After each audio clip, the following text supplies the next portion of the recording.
saya Emrabi Amanda Putra. Saya Amalia Latifah. Saya Anissa Fauzia. Saya Arsad Hidayatullah. Kami dari kelompok 4 akan menyampaikan dampak kolonialisme dan imperialisme di Indonesia. Dampak perkembangan imperialisme dan kolonialisme di Indonesia. Imperialisme berasal dari kata imperator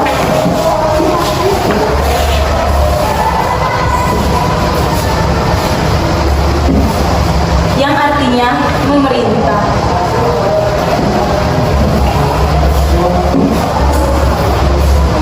Dan koloni sendiri berasal dari bahasa Latin yang artinya pemukiman.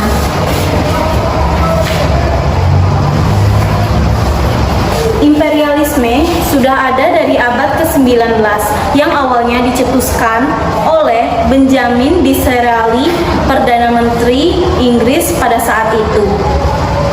Kedatangan bangsa Eropa di Indonesia selama beberapa abad menyisakan banyak cerita bagi bangsa Indonesia. Di samping cerita yang menyedihkan, imperialisme dan kolonialisme yang terjadi di tanah air juga memberikan beberapa dampak positif bagi kemajuan bangsa Indonesia. Salah satunya dari sisi pendidikan. Meskipun hanya diakses oleh segelintir orang saja, khususnya kaum bangsawan, karena pendidikan di negara Indonesia pada zaman dahulu sangat buruk, tidak semua rakyat Indonesia bisa menempuh jenjang pendidikan yang layak. Dampak dari imperialisme dan kolonialisme juga memicu rasa nasionalis dan cinta tanah air rakyat Indonesia, sehingga bersatu untuk melawan penjajah akibat adanya penindasan. Imperialisme dan kolonialisme bangsa Eropa terhadap Indonesia ini berdampak pada seluruh aspek termasuk aspek politik dan ekonomi. Dampak dalam politik pemerintahan.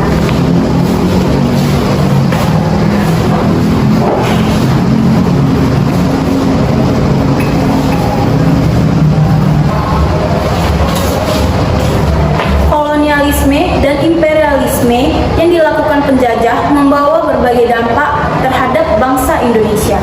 Kolonialisme adalah penguasaan suatu kekuasaan terdapat suatu daerah atau orang lain. Hal ini terjadi saat suatu bangsa menaklukkan bangsa, termasuk penduduk, dan mengeksploitasinya. Sedangkan imperialisme merupakan sebuah praktik pemaksaan kekuasaan atau kekuasaan suatu bangsa terhadap bangsa lainnya dengan tujuan untuk memperluas kekuasaan menggunakan perolehan tanah atau pemaksaan dominasi ekonomi dan politik. Mengacu pada pengertian dari kedua praktik penjajahan tersebut, tentu dampak buruk lebih banyak terjadi dibandingkan dengan dampak baiknya. Bahkan, gambaran kejamnya kolonialisme penjajah dituliskan dalam sebuah novel karya Mutatuli berjudul Max Havelaar. Baik kolonialisme maupun imperialisme membawa di berbagai sektor kehidupan bangsa Indonesia, mulai dari politik, ekonomi, hingga budaya, dan pendidikan. Berikut ini dampak-dampak dari penjajah terhadap Indonesia semasa penjajahan. Selanjutnya, dampak kolonialisme dan imperialisme di bidang politik. Bangsa Barat membawa dampak yang cukup besar dalam dunia politik di Indonesia pada masa penjajahan. Pengaruh penjajahan perlahan semakin kuat sehingga mampu melakukan intervensi masalah internal kerajaan-kerajaan di Nusantara. Hal ini membuat kekuasaan penguasaan di Indonesia pada masa tersebut semakin melemah bahkan menghilang. Dampak kolonialisme dan imperialisme bangsa Barat diantaranya: 1.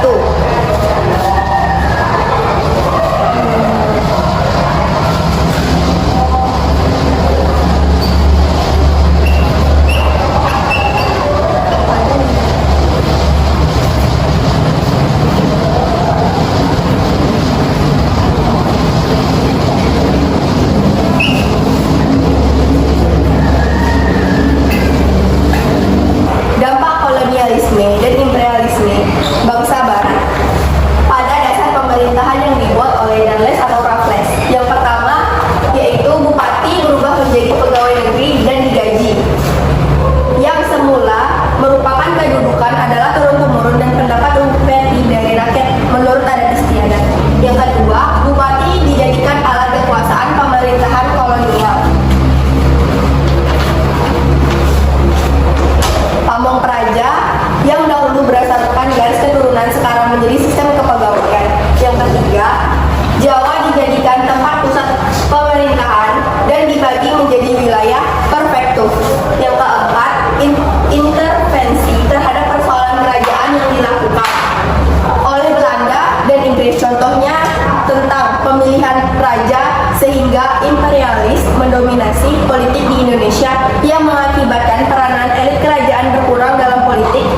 larut masuk dalam kehidupan perekonomian bangsa Indonesia. Pada masa penjajahan, penduduk Indonesia diperkenalkan dengan mata uang yaitu kertas dan logam. Hal ini kemudian yang mendorong munculnya sistem perbankan modern ditandai dengan berdirinya The Javaske Bank. Bank modern pertama di Hindia Belanda yang didirikan di Batavia pada tahun 1828. Kehidupan perekonomian yang mulai membaik kemudian mempengaruhi sektor lain seperti pembangunan jalan raya Pos Anyer hingga Panarukan, jaringan kereta api hingga industri pertambangan. Meskipun banyak pembangunan di berbagai daerah, hal tersebut sama sekali tidak membuat kehidupan masyarakat di Indonesia makmur. Sistem kerja paksa, buah dari masifnya pembangunan oleh pemerintahan kolonial, membuat rakyat menderita. Selain kerja paksa, berikut ini dampak lain dari kolonialisme dan imperialisme di bidang ekonomi. Dampak kolonialisme dan imperialisme di bidang ekonomi. Yang pertama, Napoli dan penguasaan suatu daerah atau koloni oleh penjajah yang menimbulkan situasi yang tidak sehat dalam hal perdagangan.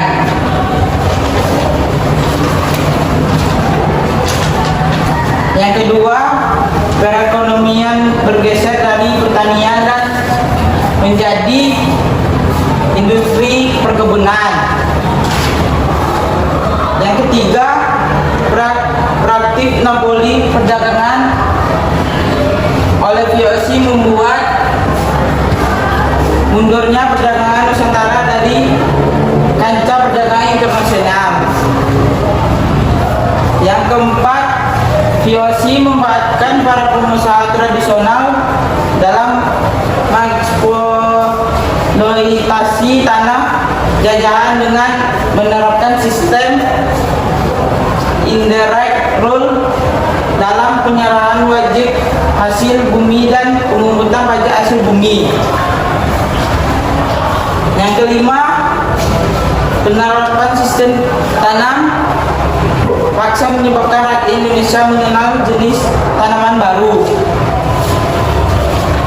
Yang keenam, munculnya perdagangan perantara dalam perdagangan internasional yang dipegang oleh orang timur asing. Sedangkan bangsa Indonesia hanya berbagai pengecer. Yang ketujuh, munculnya kota-kota baru di sekitar perusahaan-perusahaan Belanda, sistem ekonomi yang diperkenalkan kepada rakyat Indonesia. Dampak yang ditimbulkan oleh satunya adalah sistem utang.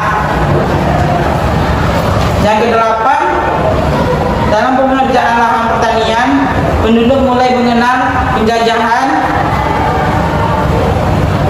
Penduduk mulai mengenal pinjaman modal, namun mereka harus mengembalikan uang dengan sistem bunga yang memparah perekonomian.